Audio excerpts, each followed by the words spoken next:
Hey, what's up, everybody? I'm Joel Madden, and this is Artist Friendly. On this episode, I'll be talking to New York Times bestselling author Jedidiah Jenkins about his new book, Mother Nature. We'll be talking about the book, our friendship, life, and much more. Let's go. I don't want no bad times. I don't want to have bad. Jed. Yes, hi. Jedidiah. What a privilege. Jedidiah.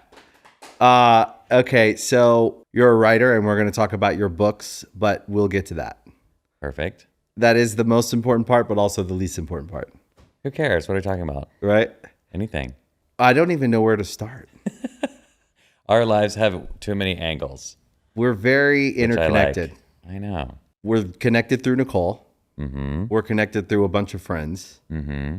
And we've become friends over the years. Was I friendly when we first met? Of course, but you protect your energy is what I would say. I explode my energy in every direction, and Yeah. you are like, where can I spend it, and who am I spending it on? You've never ever been anything but an angel, but you're not like song and dance, like let's do a show. You're like Right. doing your thing, and Nicole very much sells you that way. You know, She's like, just so you know. which is so fun because, like, I used to call it a reward friend, like someone who doesn't give it to you right away. You gotta Right. earn it.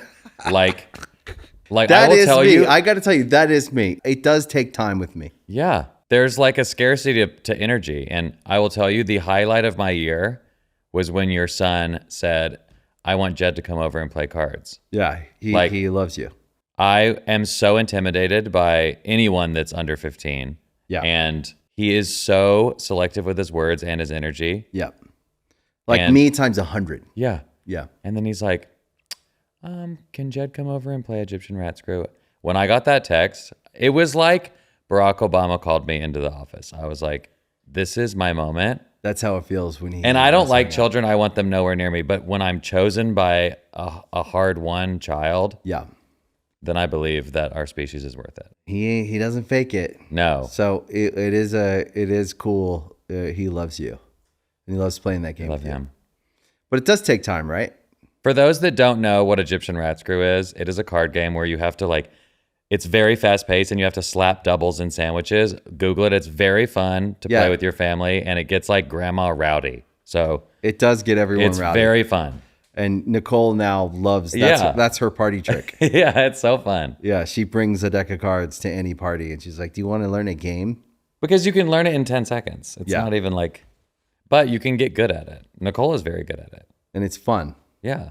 It's So is it's your great. son. You yell, you slap. It's a lot of fun. Okay. What's next? Yeah, I was just thinking about where to start with you, because I know a little bit about your. I know, I've obviously we've talked about your life, but I've heard a lot about how Nicole always says, like, your upbringing was so similar. If we were in an elevator, we had 30 floors to get to, and I was a stranger who said, "Oh, you write books. Tell Yeah. me about your book. What is could you sum this book up?" Did you hit the 30th floor or did you push every button?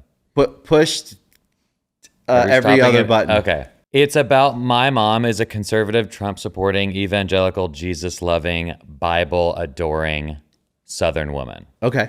I am a California coastal elite, liberal trash, snowflake, gay Okay. writer. Okay? And so Is this how you feel the world sees the both of you, or is this a funny way of explaining who you both are? both. And It's kinda just true. It's the stereotypes that are all true. Right. I mean, I'm not a snowflake, but I'm very not sensitive. But we are just very different people. Right. And yet we love each other very, very much. And I see in a world that becomes progressively more polarized but it's just everything is such a binary. If you're not with me, you're against me. If you're not safe, you're dangerous. If you're not good, you're evil. And there's an obsession with like group clarification of like, are you one of us or are you not? Are you Right. dangerous? You with us or you against us? And I find that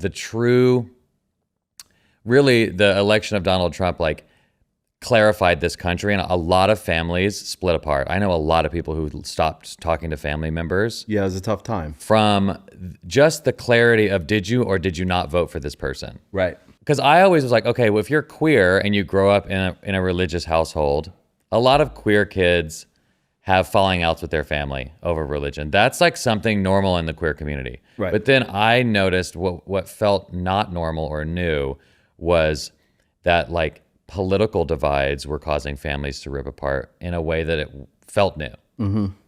And just like observing, this is the weird thing about reaching the fourth floor, which is what I call your 40s, is that like you've lived long enough to really like see the patterns, like see that, oh, it was different in the 90s than it is now. Like things get worse or better. They don't just get better. They don't just, it's like in some ways they change. get worse. In some ways you could say they get better. It's interesting. In some ways you could say we've come a long way. And in other ways you could say we've digressed in some ways. 100%. And it's weird to be old enough to actually have seen that in my own life and not just read about it in a book.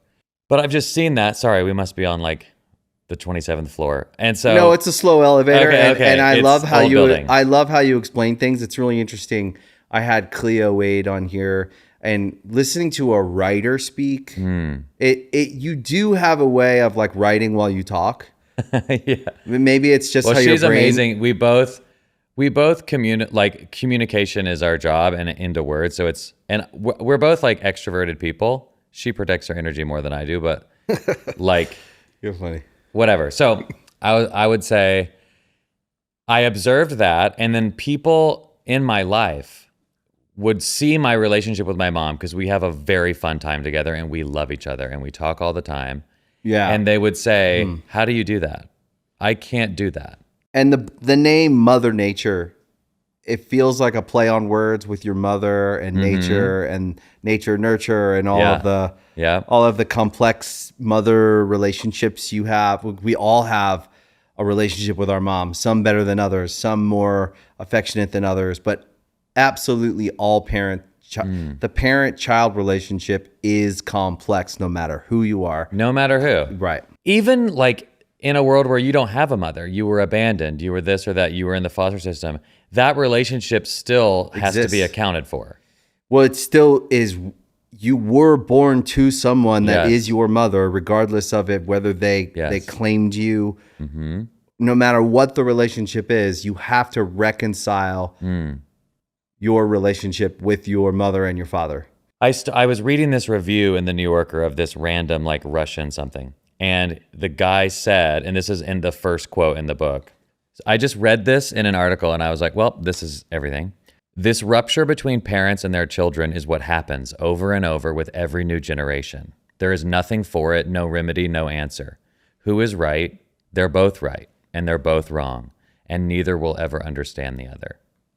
And I was just like, that is, because every generation, my mom had this huge rift with her mother, but the rift there was that her mother never told her she loved her. She was so hard on her. So what's interesting is that my mom can't accept my sexuality, but she has told me she loved me unconditionally every day of my life. I grew up, both of my parents telling me they loved me. And I found out when my grandparents died that my dad's dad and my mom's mom never told them they loved them ever. And both of my parents have told me every day of my life they love me. So there's progress, but then right when you think you've made progress as a generation, the next generation is on to something else. Like, well, I like butt sex. And you're like, oh no, like that's not in the Bible. Or it is, but. So is there any part of you, I'm sure you've been asked this before by maybe some of your friends who are maybe more rigid in their stance on people and what they accept, what they don't accept, what they get to choose, what they accept about people and what they don't accept. Is there any part of you that ever has felt like or feels like, well, no, you can't have your cake and eat it too. You can't pick what you love about me and what you won't, what you deny about me. And I say that in knowing where you come from. Yeah. And you come from the South, and I come from a place that is very Southern in its nature. And so I understand people who don't understand what it means to be gay. I understand. Yeah. I know those people. And I'm not saying I agree with their stance, but it is almost like a part of their cells. I know. They can't understand, and so it is big for them to accept it. Why. So the two part of your question is because like my sexuality is so core to my identity, and I fought it for so long, right? And so there comes a point where I understand when people are like, if you can't accept my sexuality, I cannot accept you in my life. I feel uncared for and unsafe. That's kind of what because I know people like that too. I've friends who have had to have that conversation with their family. Yeah. And I understand them having that conversation, but there isn't a line. It isn't black and white. Like when I talk to you, I also understand you love your mom. Yeah, I mean, this is the equation, the calculus that everybody has to do when there's a strong boundary. Right. Is I could draw that line, but I think I built a life for myself. I built my own safety and my own adulthood, and I built a chosen family of which you're a part, of like people that support and love me. Of course. And that gave me the strength to stand and love her in a way that does not hurt me. Right, like you meet her where she's at, but you also understand the parts of her that might hurt you, and you organize around those parts. It's charity in some ways because I believe one day she'll understand what it means for you to love her. Yeah. Because a lot of times we're positioned with our parents like they've done us this great service of bringing us into the world. I agree with that. Yeah. I was raised old school. Your elders, you say yes, sir, no, ma'am. You respect your elders.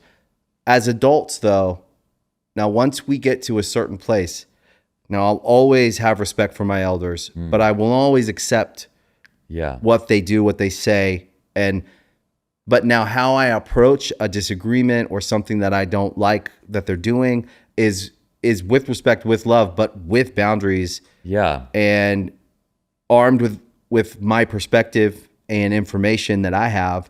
And kind of, I think there is what I see you doing, it feels to me like very similar to like my background. Yeah. So the way we have to organize around our differences with our parents and older people in our life from, I would say that come from a different time.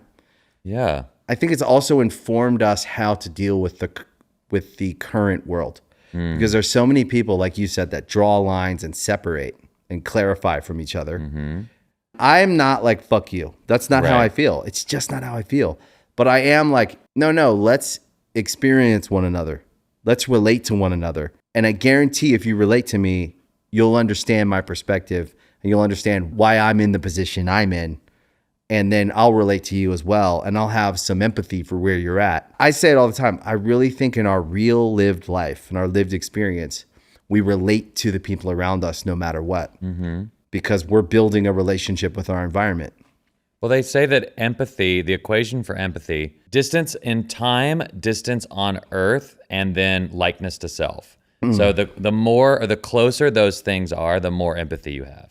So if it is a person who looks like you that lives on your street in your cul-de-sac, right now, you have maximum empathy for them. Wow. If it is a person that looks completely different than you from a different language and a different culture that lived 10,000 years ago on the other side of the earth, you have much less empathy because you don't feel that. Right. You're like, I'm sure that was a human, but what do we have in common? Literally nothing. And so that explains a lot of when horrible things happen on the other side of the planet and like Western countries don't react the same they would if there was a terrorist attack in Paris. That equation is in play, and most people don't think about that. And honestly, I've never heard that before, and I love it. So it's distance in place, meaning on the planet, distance in time, meaning is it now, and likeness to self. Wow. And so what I'm saying is the only thing you can really change, through travel, you can change distance in space. So if you go to Thailand and spend time there, you really connect with people, and now you have a profound feeling for them. It's also moving outside of the zone that you're in you can expand likeness to self. And I consider myself like a bridge builder because I was raised in a conservative Christian private school in the South in Tennessee. and had that horrible experience that queer people have where around 7th grade, you realize you're different and the difference gets you made fun of. And can you hide it? Can I change my voice? Can I change my mannerisms so that I don't feel scared? Did you try? Absolutely. Wow.